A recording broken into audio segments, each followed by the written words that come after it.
Hello friends, তো দেখো আজ আবার চলে এসেছি। আজ বানাবো আমি পটল চিংড়ি। তো আমি পটল আর আলু নিয়ে নিয়েছি। তো চলো পটলগুলোকে কেটে নেওয়া যাক। তো দেখো বন্ধুরা, আমি কিন্তু পটলগুলোকে এইভাবে পুরো ছাড়িয়ে মাঝখানে একটা করে ফালি করে নিয়েছি। আর এখানে দেখো আমি কিন্তু কড়াই গরম করে কড়াইতে তেল দিয়ে দিয়েছি।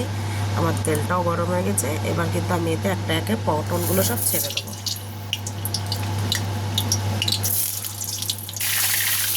দেখতে পাচ্ছ আমি পুরো পটলটা দিয়ে এবার কিন্তু এটাকে নাড়িয়ে চাড়িয়ে একটু হলুদ দিয়ে দেবো।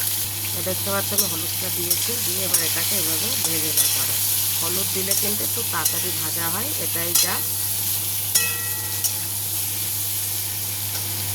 তো দেখো বন্ধুরা, পটলটা কিন্তু আমার ভাজা হয়ে গেছে। এবার আমি এটাকে নাবিয়ে নেব। তো দেখো আমি পটলটা ভেজে নাবিয়ে দিয়েছি। এবার আমি এই যে আলুটা কেটে নিয়েছি, আলুটা ভেজে নেবো। আমি ওই কড়াইতে তেল দিয়ে দিয়েছি, আলুটাকে তেলে দেখতেই পাচ্ছ আলুটাও দিয়ে দিয়েছি। এবার আমি বাকি কাজটা করে নেব। দেখো এখানে কিন্তু আমি কটা কাঁচা লঙ্কা আর একটুখানি আদা নিয়ে নিয়েছি, এটাকে আমি শিলে পেস্ট করে নেবো। আর এদিকে দেখো আমি চিংড়ি মাছের নুন আর হলুদ দিয়ে রেখেছি, আমি এটাকে এবার মাখিয়ে নেবো। চিংড়ি মাছটাও আমি ওই কড়াইতে ভেজে নেবো। দেখো আমি মাখিয়ে রেখে দিলাম। তো তোমরা দেখতে পাচ্ছ আমি কিন্তু শিলটা নিয়ে নিয়েছি। আর দেখো আদা কিন্তু এটুকুই নিয়েছি, আদা কিন্তু বেশি দেওয়া যাবে না, আদা বেশি দিলে কিন্তু সবজি তেতো হয়ে যাবে। আর কাঁচা লঙ্কাটা আমি নিয়ে নিয়েছি। তো এবার আমি এটাকে পেস্ট করে নেব। তো দেখতে পাচ্ছ আলুটা কিন্তু গোল্ডেন ব্রাউন হয়ে গেছে। এবার আমি আলুটাকে নাবিয়ে নেব। আর এদিকে দেখো আমি কিন্তু আদা আর কাঁচা লঙ্কাটাকে পেস্ট করে নিয়েছি। তো তোমরাও এর থেকে ফিনিশ করতে পারো, আমার এরকম হলে অসুবিধা নেই। আমি পেস্ট করে নিয়েছি, এবার আলুটাকে নাবিয়ে দেবো। তো দেখতে পাচ্ছ আমি আলুটাকে নাবিয়ে দিয়েছি। এবার ওতে সামান্য তেল আছে, ওই তেলেই আমি চিংড়ি মাছ কাটা দেবো।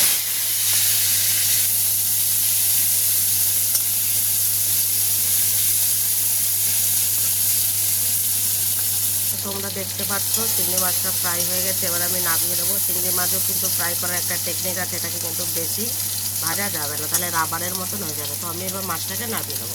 তো আমি মাছটাকে নামিয়ে নিয়েছি, ওই কড়াইতেই আমি তেল দিয়ে দিয়েছি। আবার দিয়ে আমি দিয়ে দেবো ছোটো ছোটো 2-3টে তেজপাতা আর একটু গোটা জিরে, এটা ফোড়নের জন্য। এটা ভাজা হলে একটু তারপরে মশলাটা দেবো। তো বন্ধুরা দেখতে পাচ্ছ জিরেটা একদম কালো কালো হয়ে এসছে। এবার কিন্তু আমি এতে মশলাটাকে দিয়ে দেবো। তো দেখতে পাচ্ছ আমি মশলাটাকে দিয়ে দিয়েছি। এবার আমি এতে দিয়ে দেবো হলুদ, লবণ,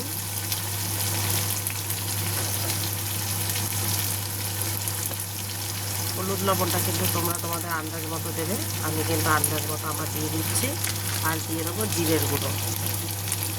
এই মশলাটা দেওয়ার টাইমে কিন্তু গ্যাসের ফ্লেমটা স্লো রাখতে হবে, কেননা এই টাইমে মশলাটা পুড়ে যাওয়ার ভয়। আর এতে যেহেতু আমি আদা আর শুধু কাঁচা লঙ্কা দিয়েছি, তার জন্য কিন্তু বেশি মশলা কষানোর কোনো প্রয়োজন নেই।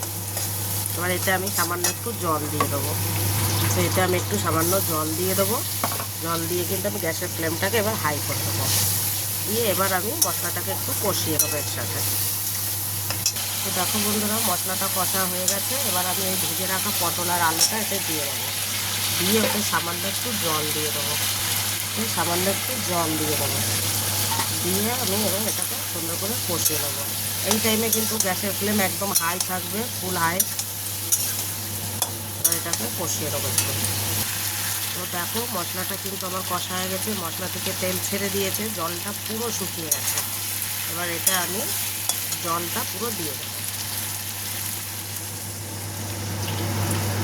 ঝোলটা কিন্তু তোমরা তোমাদের আন্দাজ মতো দেবে, যেহেতু তরকারি যতটা হবে সেই পরিমাণে ঝোল দেবে। আমার এটুকুতে হয়ে যাবে, যেহেতু আমি বেশি ঝোল রাখবো না তরকারিতে, আমরা বেশি ঝোল পছন্দও করি না। তো এবারে এটাকে আমি ঢাকা দিয়ে দেবো। তো দেখো আমি কিন্তু ঢাকনাটাই সবে খুলে দিলাম, দেখে নিই। দেখো আলুটা কিন্তু পুরো সিদ্ধ হয়ে গেছে 100% একটা দুটো এরকম করে পটল কিন্তু আমি ভেঙে দেবো। আলু আর পটল এরকম করে খুন্তি দিয়ে ভেঙে দেবো। তারপরে আমি দিয়ে দেবো ভেজে রাখা চিংড়ি মাছগুলো। চিংড়ি মাছগুলো দিয়ে দিলে কিন্তু বেশিক্ষণ এটাকে ফোটানোও যাবে না, আর তাহলে কিন্তু চিংড়ি মাছ শক্ত হয়ে যাবে। চিংড়ি মাছ না বেশি ভাজা যাবে, না বেশি ফোটানো যাবে। এবার আমি এতে দিয়ে দেবো একটু গরম মশলা। দেখো আমি এতে একটু গরম মশলা দিয়ে দেবো।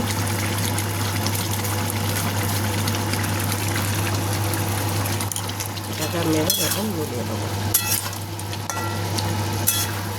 তো আমার কিন্তু তরকারিটা একদম কমপ্লিট হয়ে গেছে, ফুল ফর্ম।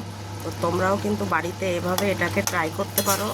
আর ট্রাই করার পরে, সেই সবজিটাকে খাওয়ার পরে আমাকে তারপরে লাইক আর কমেন্ট করবে, আর সাবস্ক্রাইব করতে একদম ভুলবে না। এইভাবে যদি বাড়িতে তোমরা সবজি বানিয়ে থাকো, আমি 100% গ্যারান্টি দিচ্ছি, একদম তেল মশলা ছাড়া, একদম কম তেলে কম মশলাতে বাচ্চারা থেকে বড়রা থেকে বয়স্ক থেকে সবাই এই সবজিটা খেতে পারে।